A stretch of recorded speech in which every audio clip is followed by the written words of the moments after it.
Vámonos a la palabra y quiero dejar con ustedes este pensamiento de dos palabras: proceso y resultado. Proceso y resultado. Ese es un principio, es una verdad que vamos a encontrar en la Biblia desde el Génesis hasta el Apocalipsis. ¿Y cuál es ese principio o esa verdad? Es que el Dios del proceso es el mismo Dios del resultado. El mismo Dios que nos mete en el proceso es el mismo Dios que nos trae al resultado. Así que, ¿cómo podemos nosotros conocer esa faceta o esa dimensión de Dios? Generalmente hemos estado identificados más con la idea de que Dios es un Dios de proceso. ¿Cuántos saben que Dios es un Dios de proceso? En su vida, de alguna manera, en alguna forma, usted ha experimentado algún tipo de proceso. Lo que hemos perdido de vista es que también Él es el Dios del resultado. Generalmente pensamos y estamos de acuerdo que Dios es un Dios de proceso. Ay, Dios me metió en un proceso.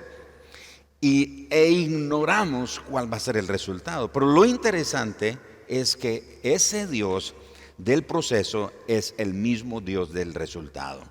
Pero ¿cómo descubrimos esa faceta? Necesitamos depender del poder de Dios. Necesitamos depender de la soberanía de Dios para nosotros poder conocer esa faceta de los resultados de Dios. Ahora, si dependemos del poder de Dios, nunca es demasiado tarde para hacer lo imposible. Si cada uno de nosotros aprendemos a depender del poder de Dios, no nos va a ser difícil hacer lo imposible. Nunca va a ser demasiado tarde para hacerlo. Así que Dios, en su sabiduría, ha querido ensanchar nuestra perspectiva acerca de Él para que confiemos a Él, le confiemos a Él las circunstancias presentes de nuestra vida, pero también que le confiemos nuestro futuro incierto. ¿Cuántos saben que el futuro es incierto? Es incierto. Por ejemplo, esperamos que mañana llueva, ¿verdad? Pero esa es la esperanza, que va a llover. Pero puede ser que no llueva, pero también puede ser que llueva. Puede ser que llueva un poco, unos cuantos minutos, puede ser que pase todo el día lloviendo. No lo sabemos. Es incierto el futuro. Así que Dios quiere que nosotros ensanchemos nuestra perspectiva, nuestra expectativa acerca de Él y que aprendamos a confiarle a Él nuestras circunstancias presentes y a la vez nuestro futuro, aunque se vea incierto. Así que, si el camino que uno espera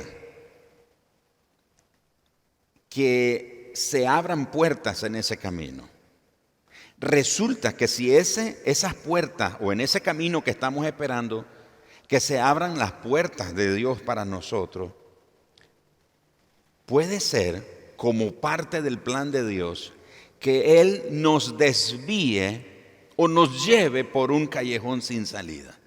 ¿Cuántos han estado en un callejón sin salida?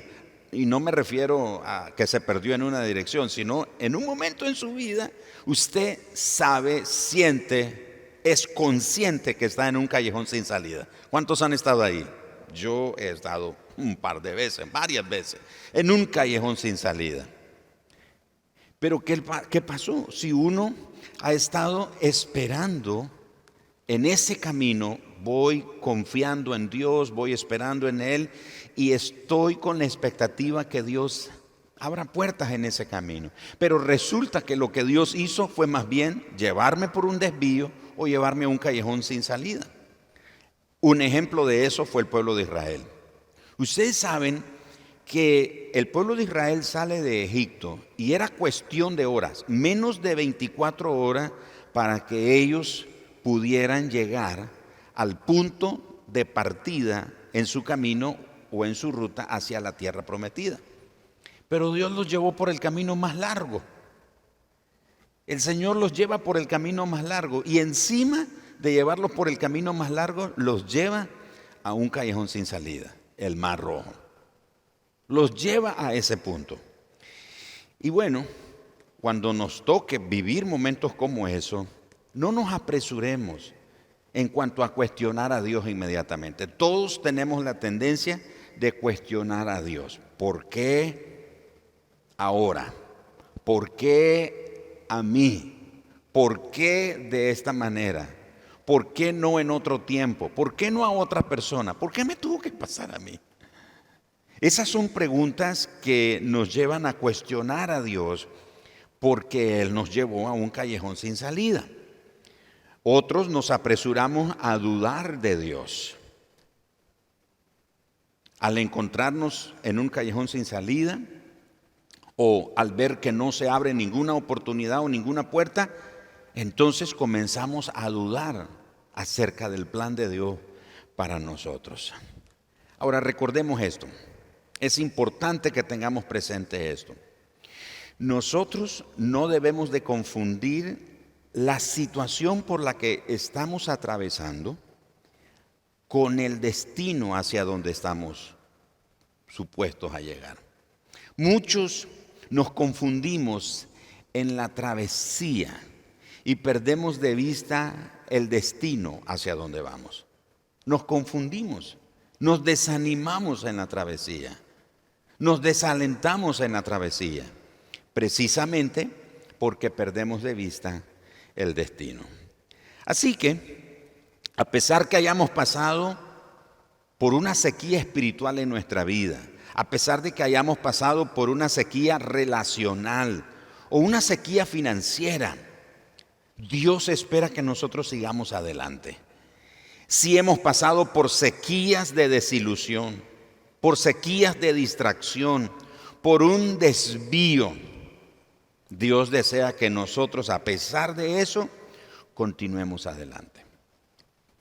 ¿Por qué Dios espera que nosotros continuemos a pesar de una sequía espiritual, a pesar de una sequía relacional o financiera, etcétera? Bueno, porque tenemos que estar conscientes también que el hecho de que somos hijos de Dios no significa que no vamos a experimentar pruebas, tentaciones, que no vamos a enfrentar tormentas. Tenemos que estar conscientes de que como hijos de Dios vamos a vivir todo eso. Pero lo que sí significa es que Dios nos va a capacitar, es que Dios nos va a dar la facultad para que nosotros podamos seguir en medio de lo que nos toque vivir y avanzar. ¿Por qué menciono todo esto? Porque a través de cada tormenta que nosotros logramos permanecer, a través de cada prueba o dificultad a la que nosotros logramos vencer y mantenernos en pie y continuar, con cada obstáculo que vencemos en el poder de Dios o con el poder de Dios, vamos a experimentar que nuestra fe recibe una fuerza creciente para seguir avanzando, para seguir creciendo. Así que todo lo que acabo de mencionar está relacionado con la vida de personajes como Abraham, José, Moisés, Ana, Ruth, Gedeón, David, Job, Pedro, Pablo, y la lista puede continuar. Pero quiero que analicemos hoy la historia de una nación. La historia de una nación, el pueblo de Israel. Éxodo capítulo 1, por favor, vayan conmigo y veamos cómo a través de los procesos que este pueblo vivió, también Dios les mostró los resultados. Generalmente tenemos claro de que, como dije anteriormente, Dios es Dios de procesos, pero casi nunca vemos a Dios como el Dios de los resultados.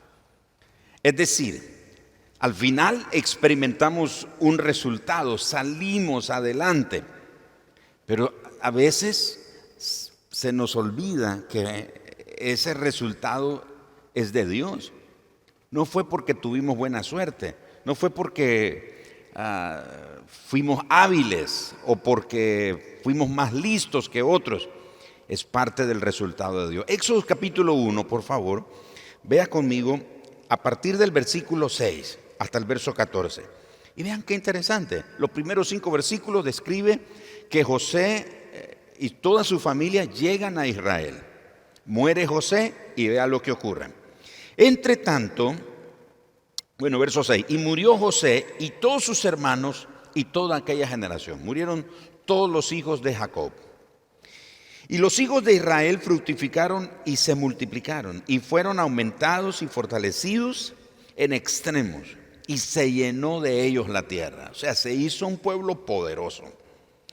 Entre tanto, se levantó sobre Egipto un nuevo rey o faraón que no conocía a José y le dijo a su pueblo.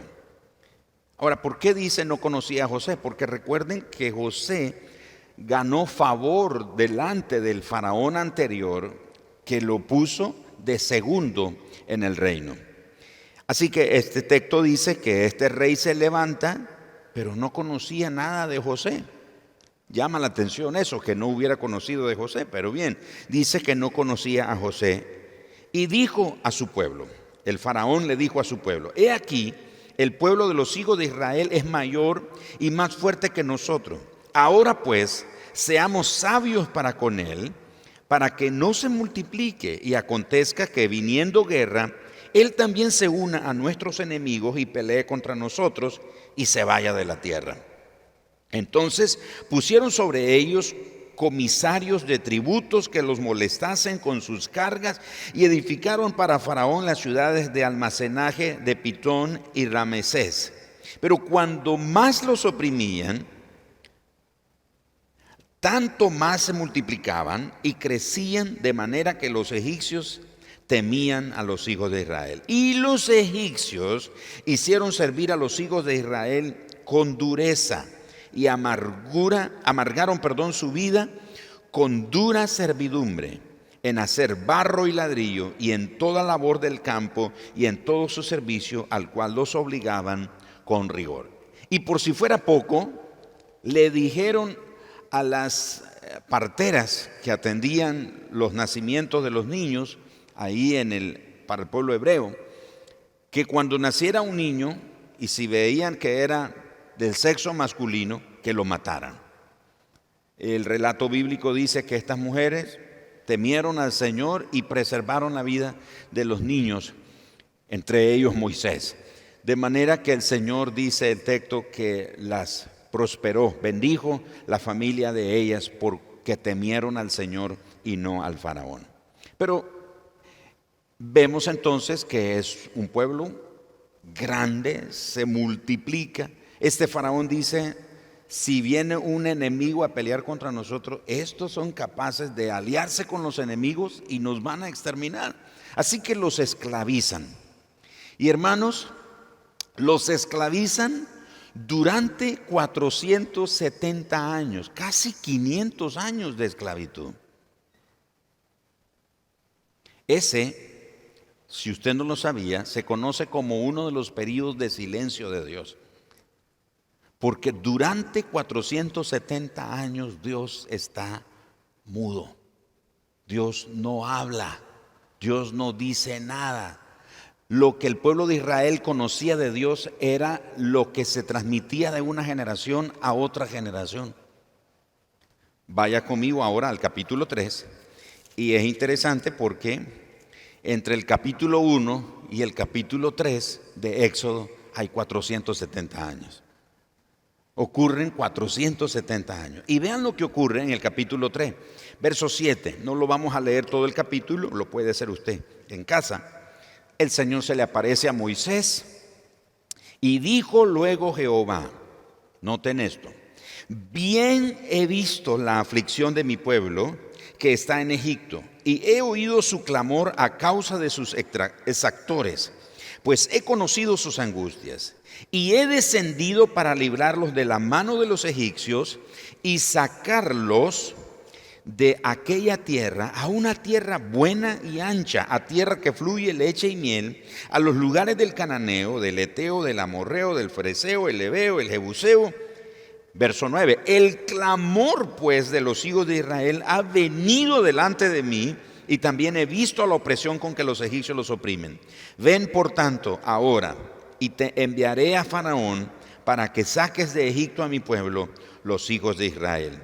Entonces Moisés respondió a Dios: ¿quién soy yo para que vaya y saque de Egipto a los hijos de Israel?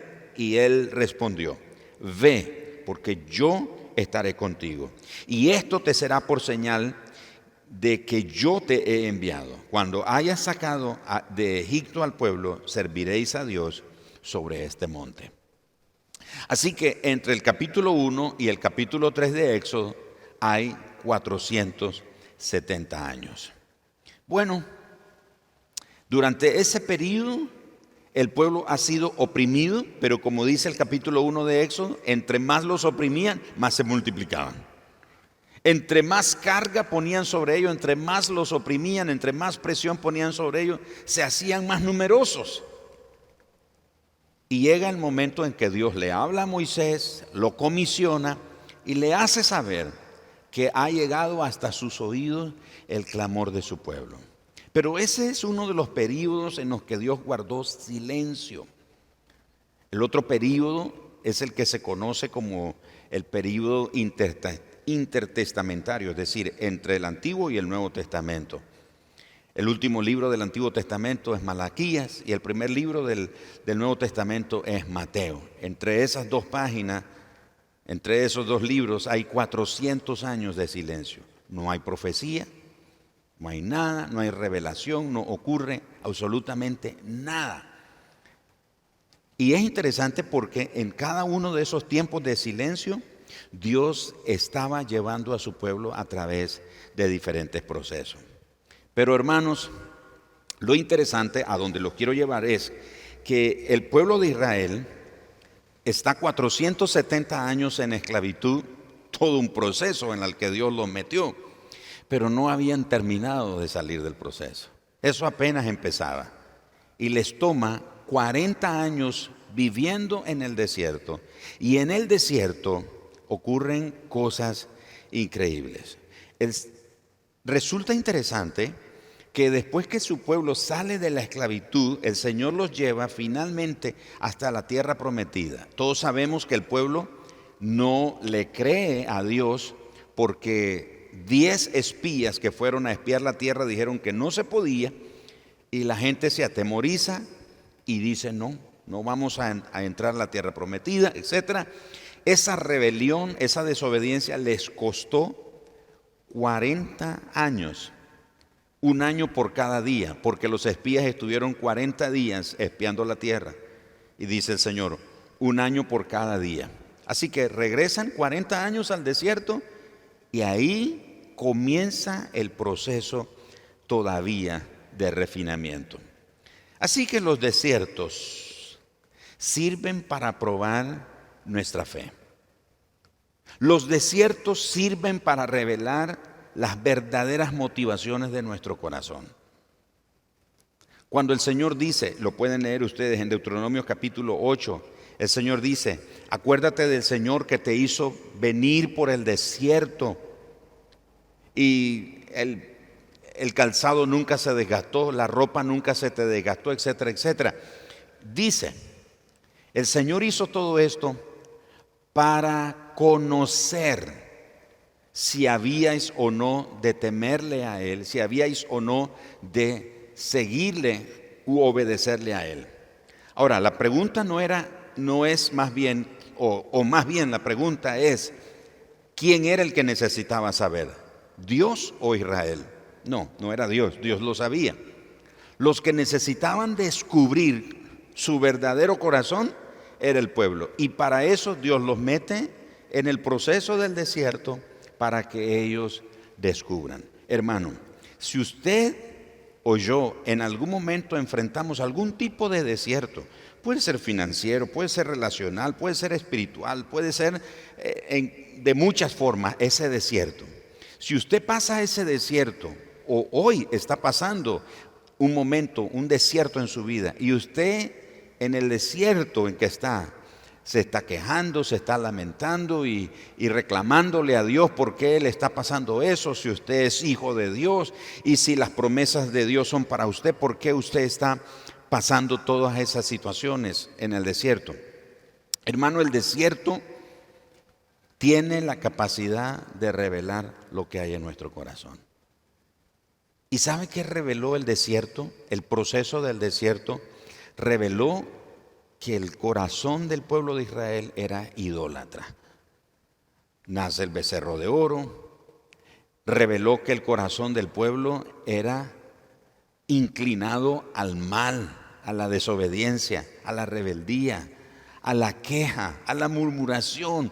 Murmuraban por la comida, murmuraban por el agua, era una quejadera de todo. Pero ellos nunca supieron eso allá en Egipto, en la esclavitud. Es interesante, en el tiempo de esclavitud nunca conocieron eso. Eso fue en el desierto. Así que ese Dios que nos mete en el desierto, nos mete en un proceso, es un Dios que también nos llevará a los resultados. Acompáñenme a Josué capítulo 21, por favor. Y ahí en Josué capítulo 21, leamos lo que ocurre a la altura del versículo 43. Josué 21, verso 43. ¿Qué ha pasado? Bueno, aproximadamente les tomó como 5 años conquistar la tierra, aproximadamente unos 5 años.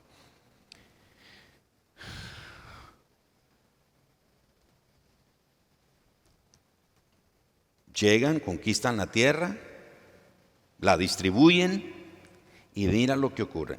Porque, bueno, regreso un momento a Éxodo.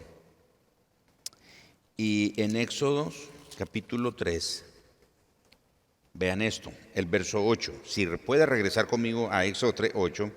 He descendido para librarlos de la mano de los egipcios y sacarlos de aquella tierra, o sea, de la esclavitud, a una tierra buena y ancha. ¿Cuál es el resultado del proceso? El resultado del proceso es llevarnos a la tierra. Algunos pensamos que el proceso, lo que Dios tiene en mente a través del proceso es castigarnos. Oyó esos hermanos que están pasándola difícil y los escuchó decir: ¿quién sabe qué pecado estoy pagando? ¿Cuántos oyeron decir eso a alguien? ¿Quién sabe qué pecado? Porque miren, no salgo de una cuando ya empecé otra. ¿Quién sabe qué pecado estaré pagando? O sea, Dios, hermano, los procesos de Dios no son para destruirnos, no son para castigarnos, son para formarnos, son para transformarnos, son para enseñarnos dependencia en Él, son para que comprobemos las fidelidades y las bondades de Él. Así que los procesos de Dios van a tener un resultado.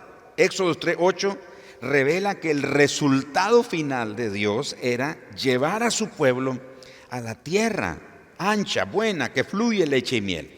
Volvemos a Josué 21:43. De esta manera dio Jehová a Israel toda la tierra que había jurado dar a sus padres, y la poseyeron. ¿Qué hicieron? La poseyeron. Y además de eso, la habitaron, es decir, se establecieron. Verso 44. Y Jehová les dio reposo alrededor, conforme a todo. Y noten, subrayen, yo lo tengo subrayado aquí en mi Biblia, subrayen ustedes esta palabra: conforme a todo lo que había jurado a sus padres. ¿Quiénes eran sus padres? Interesante, los padres ahí no eran propiamente los papás de cada uno de ellos, sino los patriarcas: a Abraham, Isaac y Jacob. Entonces dice, conforme había jurado a sus padres, y ninguno de todos sus enemigos pudo hacerles frente, porque Jehová entregó en sus manos a todos sus enemigos. Lean conmigo el verso 45, por favor, y léanlo bien en voz alta, y noten esto. No faltó palabra de todas las buenas promesas que Jehová había hecho a la casa ¿de quién? De Israel. Y miren cómo termina ese versículo. ¿Pueden leerlo conmigo? Todo se cumplió. Eso me recuerda a las palabras del Señor Jesús. Kenny, ¿quiere acercarse, por favor? Eso me recuerda a las palabras del Señor Jesús. Jesús dijo, el cielo y la tierra pasarán, pero mi palabra no pasará. ¿Cuál es el resultado del proceso? ¿Cuál es el proceso? Es diferente para cada uno de nosotros. El proceso no es el mismo para todos. Todos enfrentamos procesos diferentes. Todos enfrentamos procesos diferentes. El resultado suele ser diferente también, pero el resultado, aunque es diferente, tiene algo en común.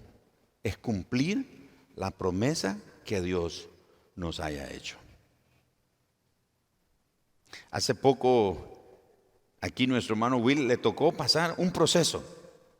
Recuerda, hermano Will, le tocó pasar un proceso.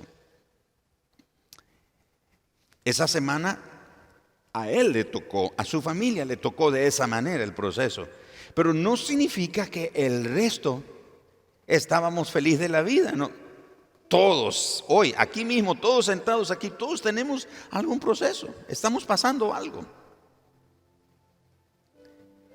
Pero yo quiero decirle, hermano, el Dios del proceso es el Dios del resultado. El Dios que hizo llevar a su pueblo por el desierto, el Dios que se acordó de la promesa que le había hecho a Abraham, Isaac y Jacob. ¿Cuál fue la promesa? Le dijo a Abraham, en tu simiente serán benditas todas las naciones de la tierra. Y se lo dice a uno que no tiene hijo. Y escribí esto aquí. Sobre eso, tenemos que estar dispuestos a que Dios nos demande que confiemos en Él para vivir una vida que trasciende nuestro entendimiento y que nos invita a ser parte de intervenciones milagrosas. Entonces Dios llama a Abraham y le dice, Abraham, mira las estrellas. Sí, Señor, así será tu descendencia. ¿Puedes contar los granos de arena que hay en el mar?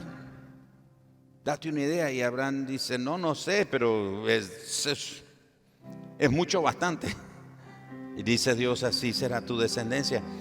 Pero es fácil aceptar un proceso de ese cuando uno tiene un hijo.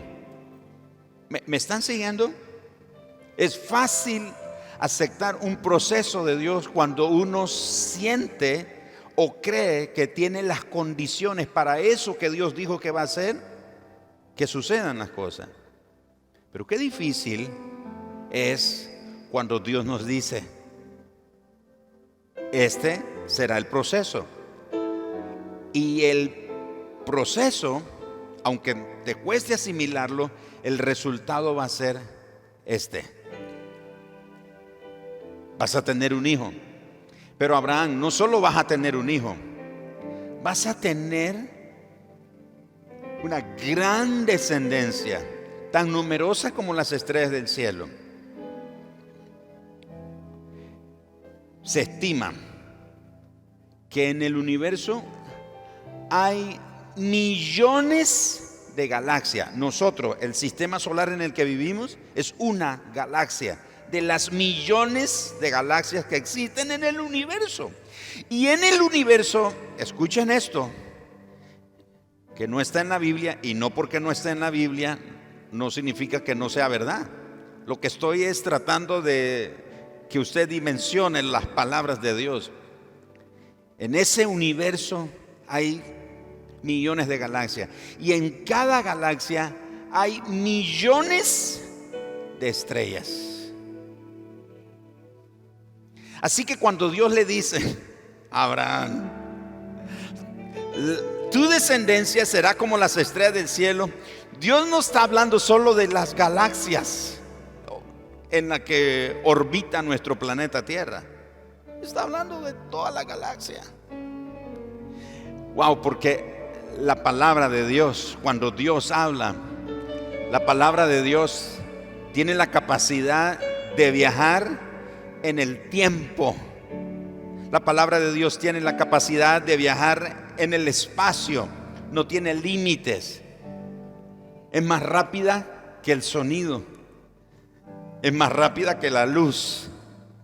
Cuando Dios habla, me encanta cada vez que recuerdo esto. Cuando Dios habla, la palabra que Dios habla se convierte en una solemne promesa. Así que Dios le dice a uno que no tiene hijos que va a tener muchos hijos. Diga conmigo, repita esto conmigo. Dios, diga, Dios tiene un proceso para mi vida. No me va a revelar el proceso, pero me va a revelar el resultado.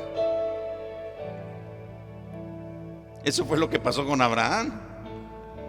Dios le dice, vas a tener un hijo. No le dijo cómo, no le dijo cuándo. De hecho, entre el momento en que Dios le da la palabra a Abraham y el momento en que nace Isaac, transcurren 25 años.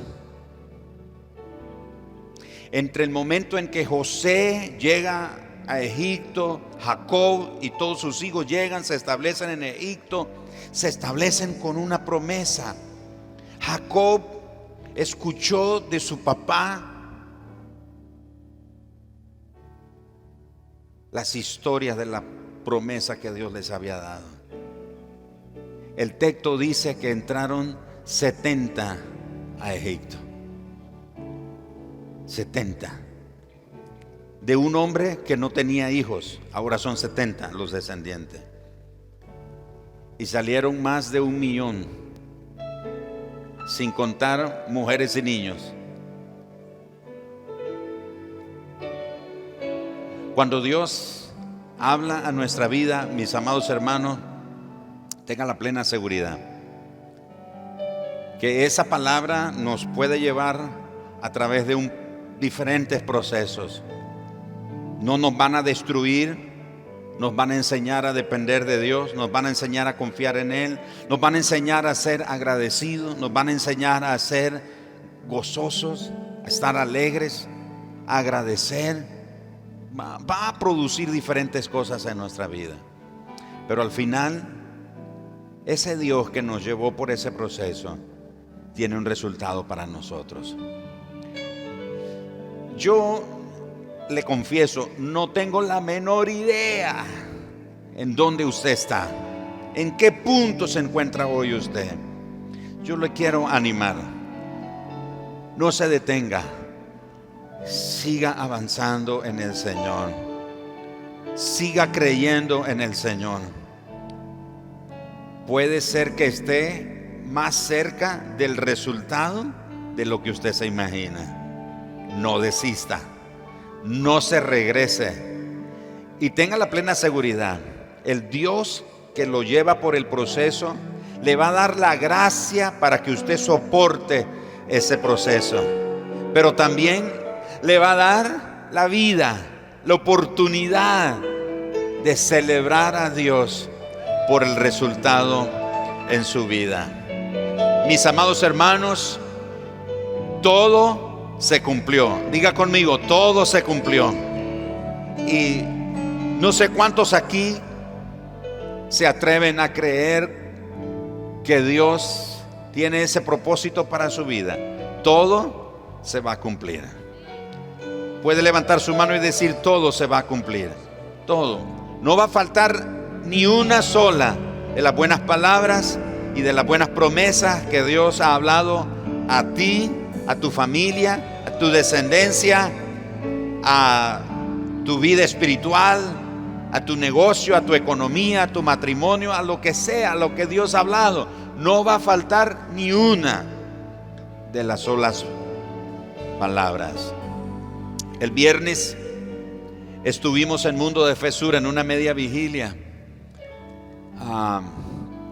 Me tocó cerrar la media vigilia y después de ministrar la palabra y orar por la congregación, había un mover muy lindo del Señor ahí.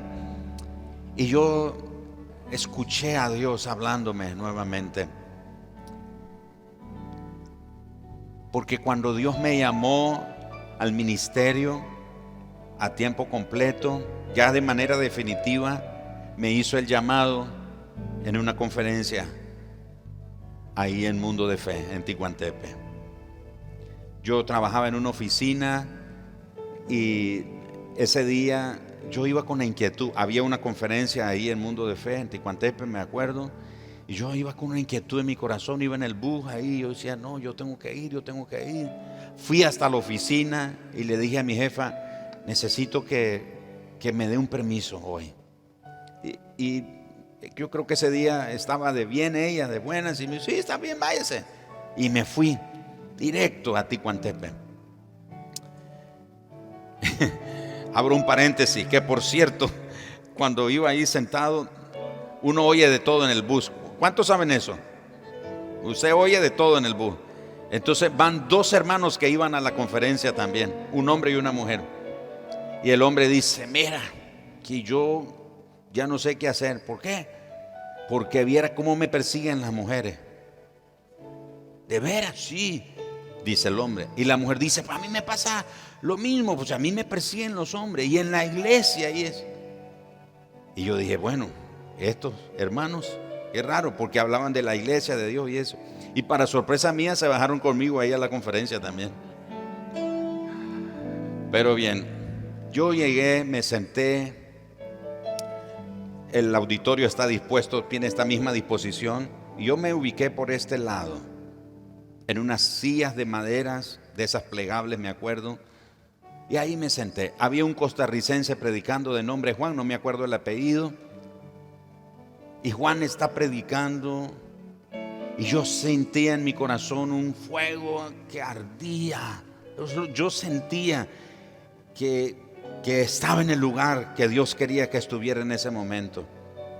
Y Juan dijo: ahora vamos a orar. Y eran miles de gente ahí.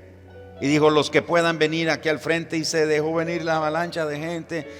Y lo último que yo supe de Juan es que él estaba orando por gente así. Y yo estoy allá en mi lugar, en mi silla, con ojos cerrados. Y de repente siento una mano aquí en mi pecho. Es Juan, el predicador de esa mañana. Y él dice: cierre los ojos. Y dice: el Señor me dice para ti que Él va a levantar una nueva generación de pastores en esta nación. Y que tú eres uno de esa generación. Y yo comienzo a llorar. O sea, yo comienzo a llorar porque yo sé lo que está sintiendo mi corazón esa mañana. Ese día Dios me llamó a tiempo completo al ministerio. Y este viernes que yo estaba ahí predicando, sentí la presencia de Dios tan fuerte en mi corazón que vine ahí a la plataforma, me arrodillé y mientras oraba, el Señor me hizo una pregunta como: ¿qué es tu petición? ¿Qué pides?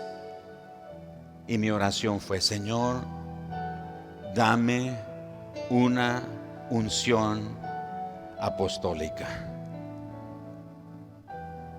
Y ahí de rodillas yo sentí cómo el Señor estaba ministrando mi corazón, confirmando que lo que me has pedido, vas a caminar en eso, Gerardo. Lo vas a ver con tus ojos. Vas a caminar en esa dimensión, en una unción apostólica.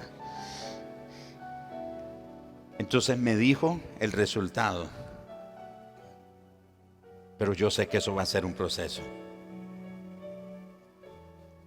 Pero el Dios del proceso es el Dios del resultado. Ni una de sus palabras va a fallar. Todas se van a cumplir.